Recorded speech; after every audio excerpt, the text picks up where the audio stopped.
It's fine. That engage is important. You remember the Dusty game we just watched where there wasn't much heavy engage? That lasted about 45 minutes. Look, all I'm saying is that if this Swain has Mandate? the ability to play League of Legends, even just a little bit, I will be happy. You forgive Mandate? Yeah, I forgive Tempt. Tempt can do no wrong in my eyes, except for his wave management last game, which was wrong. But this game... can do no wrong apart from when he does. We're into our fourth game of the day, everybody. We've got Astralis Talent on the blue side. We've got MNM Gaming on the red side. We got a Twitch. We got a Tristana. We got a lot going on. Do you know what this Orianna skin is called? Orbiana? B? There's a B in there somewhere. There is, but I don't know. That's what I'm asking you. I would say Orbiana makes the most sense in terms of where you'd put That's the really word cute, B. actually. All right, so back into League of Legends. I feel like Astralis have gotten a bunch of S tier picks right here. Yes. Having the Wen, the Viego, perma-scaling, love team fighting later on, and then on the bot side of the map, you've got Renata, which holds a really important tool when it comes to team fighting, which is her ultimate. Now, if you look at MNM, they've got great engage, yes. They've got great disengage, they've got great peeling, they've got great shielding. They pretty much have everything they need for proper team fighting. So as long as they don't fall behind and Mishigo gets to go rat-ta-ta-ta-ta-ta in team fights, I think it's going to be very peachy for them.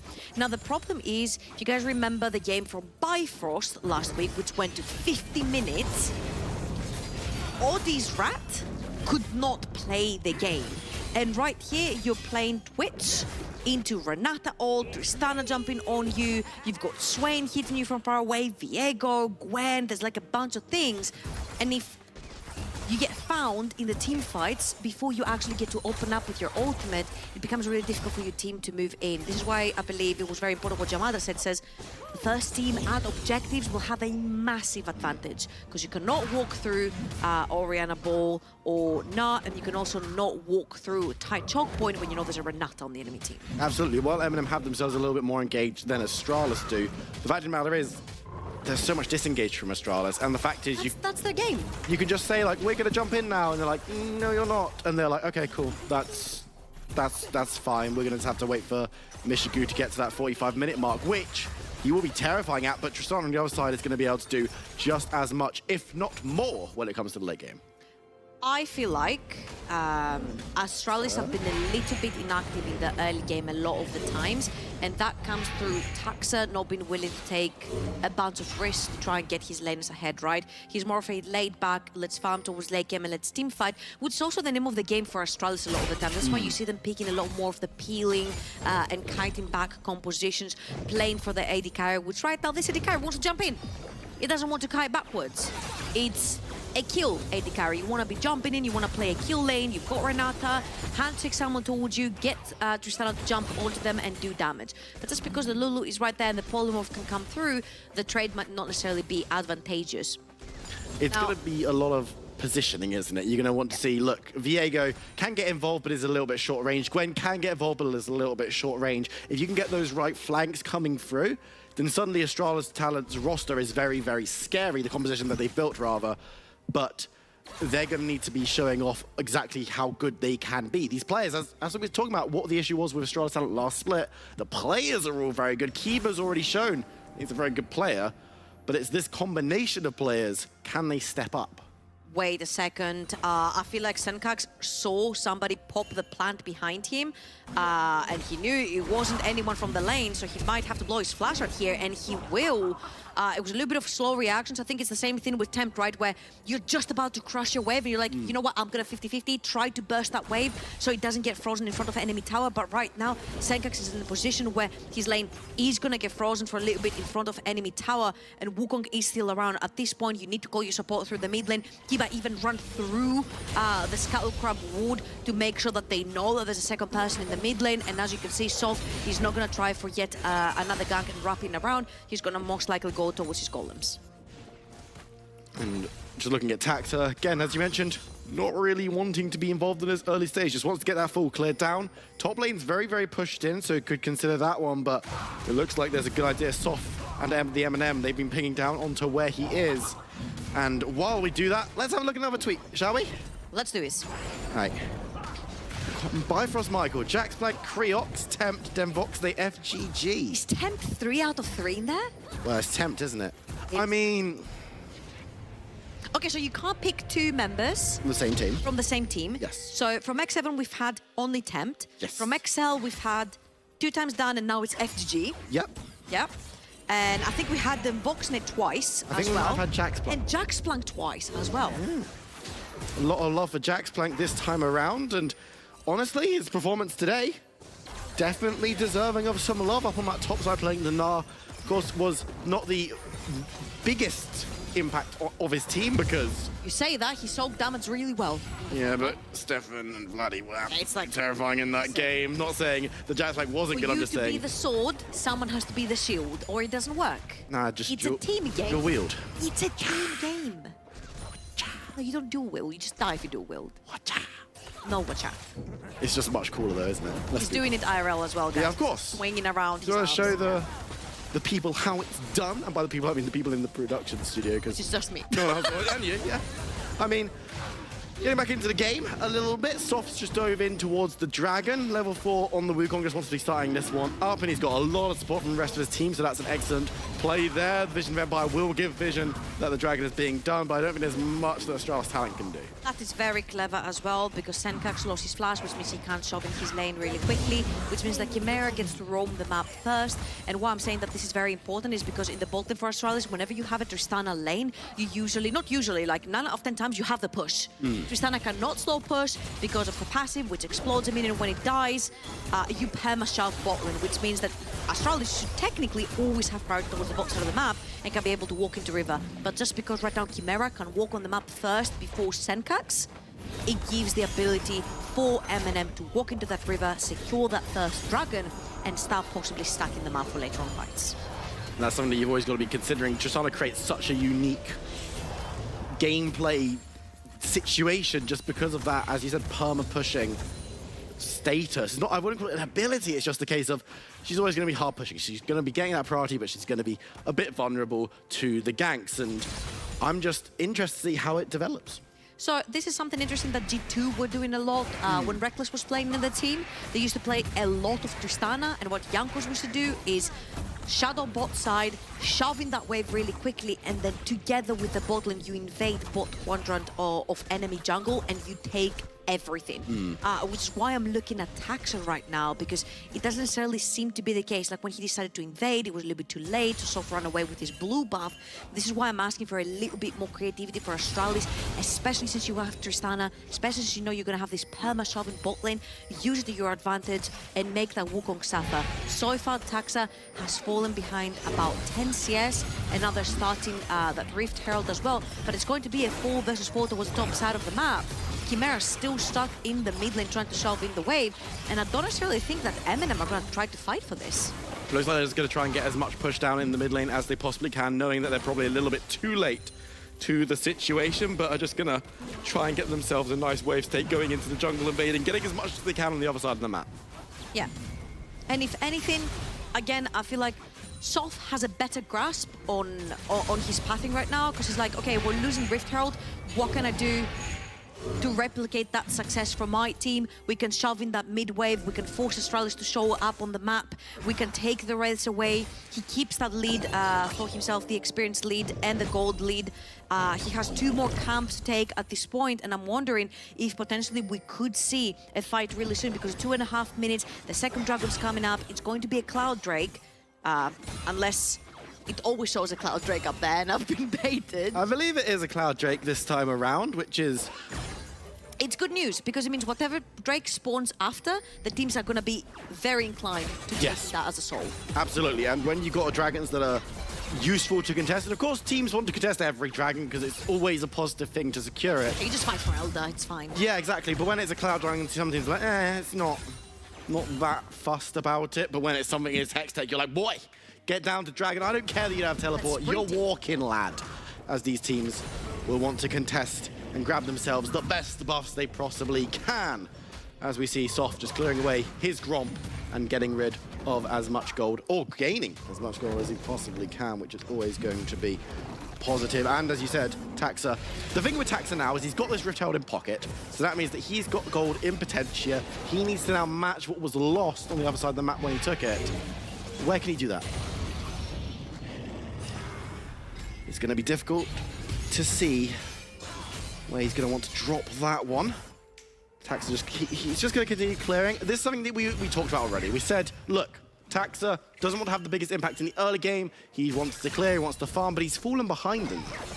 Yeah, again, it feels like Soft is a little bit faster on the map, on taking things away whenever he spots Taxa on the map. And when it comes to the Rift Herald, you usually want to use it either bot lane to like free your bot lane, and with Tristana and how fast it takes towers, you use that Rift Herald to take like the remaining few plates. There's already one down. If you can push with Tristana to take one more tower plating, you can drop it there. A lot of the times, teams will also drop it in the mid lane just to create pressure when a big objective is coming up. And right now, we mentioned it, it's going to be another Dragon coming up on the Rift, so you definitely might want to contest that, or MNM are going to have two for themselves. Again, Chimera is the first one to walk onto this river, which makes it really difficult for Astralis to try and attack from multiple sides because you cannot walk over Orianna Orb. And if you do, it's going to be a very bad time. And of course, remember that they do have the Twitch delivery system for the Orianna Orb and for the Lulu Ultimate if they want to go for some very DIY engage tools. I cannot wait for the Twitch to walk body first into an entire team just for the shockwave to hit. Yeah, I mean, I've never seen this before. Have you never? You have not been playing at the elos that I've been playing at, because I'm saying if Mishku dies a couple of times, it's like, the kitty is gone, send me in. Is going to dive on forward, but Astralis sending the Rift Herald bot lane, which does make a lot of sense because they've got Chrisberg down there on the Tristana, who's very good at demolishing towers as it is. Soft is there too, which means that this Rift Herald will not take the bot lane tower.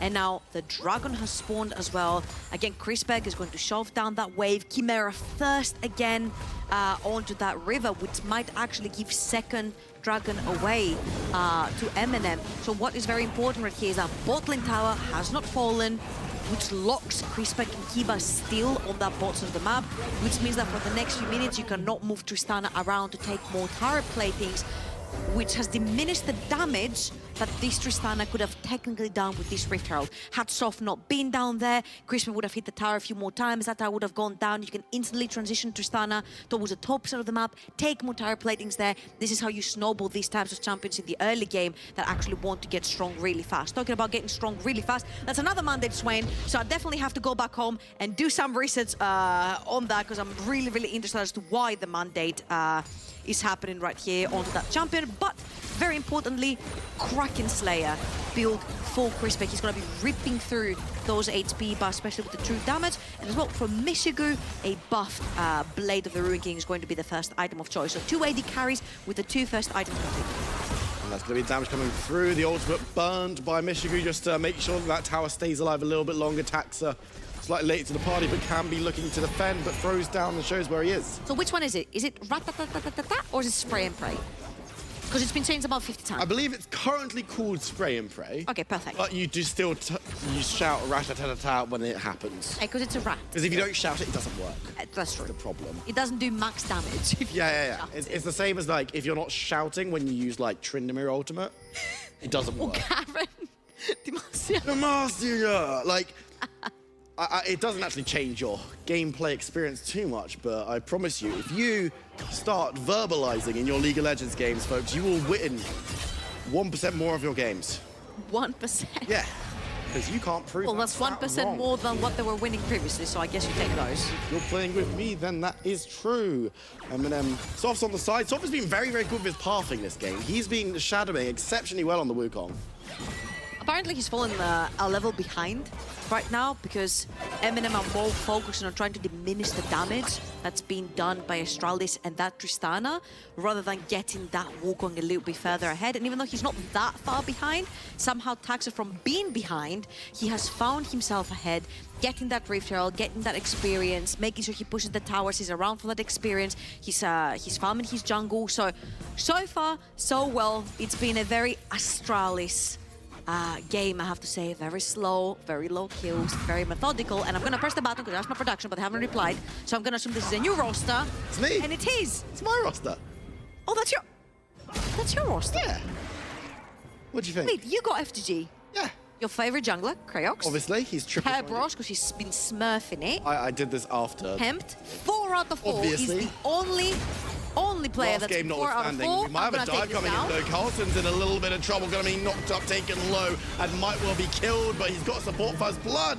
Goes the way of Chimera as Nas forced to back away. Shredder, he did not put a shield onto Chimera to get an assist right there, so this poor Yordle, small legs, roamed all the way to the top side of the map, no assist, but we take the kill anyway. It's going to be a kill, and it's most likely going to be a top lane tower, traded for a bot lane tower from Chrisberg. And right now, Sof is taking the second Rift Herald whilst Taxa is invading his bot side of the map. And again, this is what I would like to see a little bit earlier on in the game from Taxa. You've got this Sovereign bot lane, use that Tristana to your advantage, use it to get a little bit more deep vision as they have right now in the bot quadrant of Sof's jungle, and try to keep pressuring the map. Now I'm expecting possibly the Tristana to go towards the mid lane of the map. I would say top, but in a minute and 20 seconds, the third dragon is coming up, and you definitely don't want to be giving MNM Soul Point for free. Because with the way that things are going, they may well be able to secure it for themselves. I felt like it's been shaded slightly by MNM so far this game, and our analysts agree, of course. Just a reminder, below the scoreboard at the top, you have got the momentum meter. And our analysts are behind the scenes just saying, oh, looks like MNM are doing all right, aren't they? And then the momentum meter moves. Such a stupid champion. Switch. He's just... He's just very silly, but Astralis Talent are moving into the river. They want to make sure this dragon isn't going to go the way of MNM without a fight at the very least. And as we said, it's so important to be the incumbent around these objectives. And it looks like Astralis want to make sure this mid wave is in a position they can do that. But MNM are doing the exact same with Rift Herald. Yeah, and also Astralis, what they need to do is make sure they never lose track of Mishigu on that rat. Does he open fire with all the buffs from Lulu and Orianna and the shields and everything is going to be very, very bad news for Astralis. Caleb and Sof are finding themselves very deep into that jungle, but they're going to pull out, and now it's actually Astralis that have to walk through an Orianna ball from a choke point. Well, that's the thing. We saw the attempted engage from Mishigu from Sob, but now he's going to go berserk right onto the rat, but the team fight isn't kicking off, and now it's just yet Taxa moving forward. Now trying to get onto Chimera. He's going to be forced to bash away, but he's going to get taken down. Astralis will be able to get the reset off on the other side, though. Is looking for blood. Sengox on the back line is just healing away, staying safe. Mishigu looking for someone to let fire onto. Taxa went too deep. It's actually just going to be a 1-for-1 exchange. And actually, I think MNM right here do win the fight because Caleb is going to go back to base. He's going to get full HP. There's also a plant at the bottom of the map for Soft to take and get full HP. Caleb is just going to TP back in. Kiba has no mana. They're going to get the TP in, but Chrisberg, Kiba are very low on HP. They're 50%. Soft took the plant. Caleb is TPing back in. He has no bar for his Megana. But overall, I feel like this exchange is going in favor of MNM right now because they've got a better core HP average for themselves, plus the Gnar coming back in that can transform back into Mega Gnar and have that ultimate available. Chimera TP'd in for good measure as well. So all in all, that was a pretty good fight for MNM. They secured the third dragon, which means in 4 minutes and 50 seconds time, Astralis are gonna have to find a way into that river, because if they don't, Soul will go over to MNM, and Ocean Soul is something a lot of teams are looking for. And I mean, very notably as well, you look at the members who went down, it was Taxi who died from Astralis Talent, so no smite available. And while the Bernardo ultimate didn't hit too much, it was kind of that go button and everything kicked off. And that was really close to being like a a 3 or 4 mana ultimate right there from Kiba, but the second it misses, actually Missiku is able to cleanse that and starts putting down the damage. The only unfortunate thing is that Missiku is towards the bot side of the screen trying to kill Senkax and Carlson, whilst Kiba and Crispec are on so low HP. Had Missiku actually played with his ultimate towards the top side of the map on that second fight that was happening, I feel like MNM would have won this fight even more. Nevertheless, it's a one fight for them. They're wanting kills, they got the third dragon as well, and they've marched towards a soul point. As you mentioned, Ocean Dragon, it's a hard one to fight into, especially when you look at this and say, hey, these two teams, we've seen it already. Astralis MNM struggled to engage onto Astralis even with the better engaged tools of the two teams. If the roles are reversed and Astralis are like, well, we need to be the ones engaging onto MNM because they're around Baron or they're the ones sieging, we need to stop this from happening. If you're regenning, then the damage that you're taking is not going to be that sad. And I feel like you saw it right there. Oh, that's Crispec gone, and Kiba may well go the same way. A massive ultimate sees him a bit slower, but Kaelin's the only one collapsing there, and it's 2 kills for MNM. That is a sprint down Baron lane for MNM. Really well played right there, catching the duo bot lane from Astralis. Mind you, Taxer is still up. He can dive through the back of the pit. We saw it in our previous game as well versus XL. It could be the case. Again, Taxer's gonna be chilling around. They just need to have vision onto that pit, but Senkax is playing the Swain. He can actually give them vision. He's hanging around, Caleb jumping out, looking for an orange to 2. The massive stun comes down, and now MNM are looking to take this fight. They murder both members of Astralis Talent. Taxa manages to pick up one. Carlson actually sneaks away for a second before going down, and now Taxa needs to try and get a kill. Won't be able to get the resets down. As MNM, they're going to be too low to continue the Baron, but they take the fight nonetheless. Yeah, they sacrificed 3 of their members, but they're making sure the Baron is not going down because they leave MNM with super low HP bars. And again, you see beautiful ultimate right there from Caleb.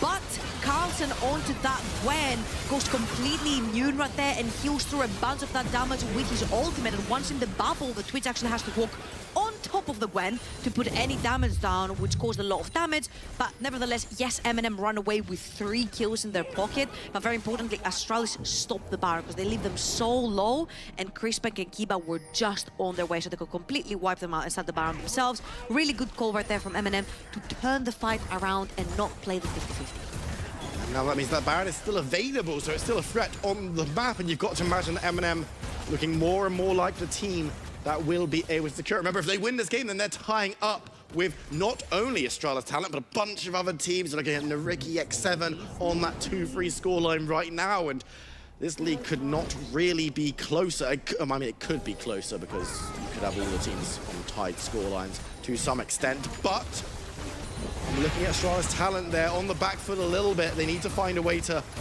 potentially grow back into this game because they've got good late game scaling, but they've only got a minute until that next dragon. Yeah, and I'd like to see a little bit more pressure on the side lanes, right? Send one of your members to go toward the top side of the map, push that wave down, but they're just so afraid because the mid lane tower is missing. They're so afraid to just have Missigu and Shredder there in the middle of the lane without a tower at the back shoving in the wave, and that mid lane wave is going to be so important because it's going to be the wave that will allow you to move down the river to contest for that soul, right? So MNM really needs to shove in that wave, and they need to be as a 4-man core to be able to stand against Astralis. Sophos found himself Taxa.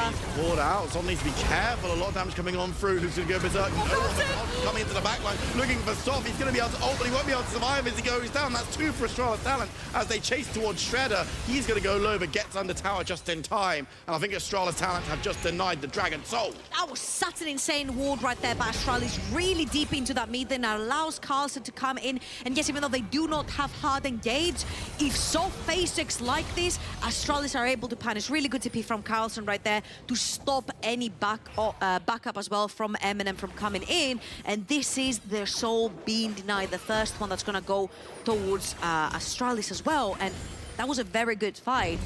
We were mentioning previously how Astralis are finding it really hard to engage these fights. We saw previously like Kiba trying to cheekily ult through a wall to maybe get a 2 to 3 to 4 man ultimate to start a fight. It's really difficult because you don't necessarily have a very hard go button other than the Renata ult.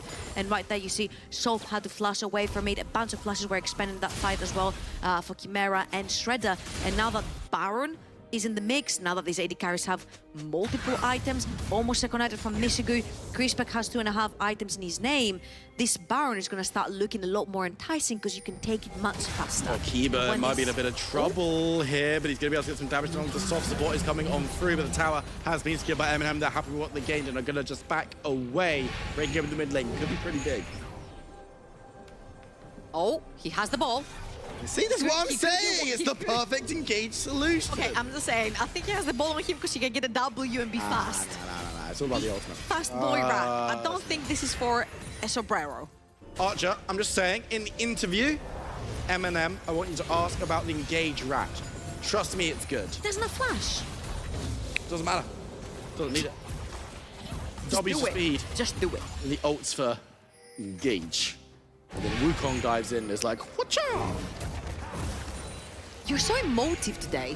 I'm just, I really hope. Okay, guys. I've been At the end of our show, the production is always making a little mix of our entire day. I really hope they've recorded what you've been doing with your hands all day and how emotive you've been. I'm just sleep And just put it at the very end. That's all So it is. please make sure to stay after the post game, after the last game, because this is gonna be gold Viper. Let's go to bed. We've got another game after this, of course. We've got Bifrost Singularity to round out the day. So there's plenty more League of Legends action to be enjoyed here at the NLC Division 1. Not Division 2, not Division 3, Division 1.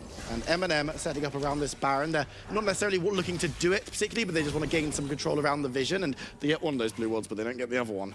Again, you see, we mentioned how Baron is on the menu right now, and both teams just want to make sure they've got infinite vision around it, that none of the two teams can actually sneak in and take it, because they both have such incredibly fast clear speed when it comes to these neutral objectives. So you see Astralis moving in, taking vision, walking out. MNM walking in, putting down vision, walking out. And this is going to be the name of the game. I'm just, again, suffering seeing how the side lanes are just not being pressured at all. Like right now, it's the first time I've seen Senkirks go towards the bottom of the map and shove it away. Kalem is usually the one doing it for MNM, and this is a big impact of the two towers that are missing in the mid lane. Having Tristana, Renata push forward, they got punished previously, and then they gave away the dragon. Having Mishigu or Shredder walk forward to push in the wave, they can very easily get jumped on and get punished. Look at where Astralis is. Mishigu, he's hiding. He was hiding. He's still hiding, and he's going to get sped up, and now might look for a little bit of damage, but needs to be careful of the location of every member of Astralis talent, because while they're not necessarily going to be able to push forward too hard, if they get a good flank, we've seen it already, how powerful they can be. Astralis talent are pitched up on that top side, commanding the Baron area. On the bot side, we've got Dragon spawning in a minute and a half. Remember, this will still be sole point for MNM Gaming, so it's still a massive battleground, but things just seem to have taken a little bit of a slow turn as both of these teams just really wary of giving up too much, because if either team loses the fight now, surely that's going to be Baron for their opposition. 3 words. Okay. Push, side, lanes. You see Kalem on the bot side of the map. You see Carson on the top side of the map. Can very easily take your your Orianna under a tower, have her push. Senkirks right now cannot do that because she has the exhaust together with the flash. She doesn't have the teleport available if Astralis choose to fight. But like, the side lanes have constantly been abandoned. I mean, we saw even Kerberos at like 27 minutes. He had like 300 CS plus. So it's a relatively low-ish CS game, especially after the 23rd, 24th minute mark, because you will see that bot lane and mid lane have been grouping actually a lot for the side of MNM. So a lot of the side lane waves have been abandoned, and the one that's picking them up mostly is Kalem, who has his TP available most of the time, but he also wants to be charging his Naba. But right here, again, another top lane wave completely went missing. But these teams, they're probing, looking for something potentially. Mishigu going invisible, Taxa going invisible. Mishigu is just looking. He's going to open up the fire towards Crispec, who's going to be able to get away. Nice ultimate from Tristana will disengage that attempted fight as MNM. That was ult for ult right there, but for Mishigu, it's much more important to have his ultimate up and available, because Crispec is only using his for peeling. He can still do a bunch of damage diving in with Tristana. So we need to see if MNM want to take this fight, they will not have that crucial AD carry for them. They're moving back down towards the Dragon. It's going to spawn up now. Astralis talent need to get going because MNM have started up the objective. Now they're moving forward. Tax gets the first one. It's Caleb. He gets the old one to 2 seconds. Moving forward, down berserk. The damage, the Dragon is secured, but it won't be enough to save this fight. You've got to imagine as MNM are being ripped to shreds. The reset from Taxa as he picks up a second. Carlson grabbing kills. Maybe they only get the 2, but can they move to Baron? Yeah, and it was indeed a problem. Michigu not having the ultimate right here. He has to play very short range, and if you're playing short range into Tristana, Swain, Taxa on the Viego, and Gwen, you're gonna get swallowed whole, and that's exactly what happened. Michigu had to flash out, and he still gets eaten alive. Soft dies as well, which means there's no smite for MNM, and Astralis slowly but surely gonna crawl themselves out of this game. Yes, they lose Ocean Soul, and that's really big, but now at least they have Baron. They can use Carlson on that Gwen on the side lane. They can use Senkax on a side lane. Both have teleports up and available, and their core 3-man member, Viego, Tristana, and Renata are very evasive.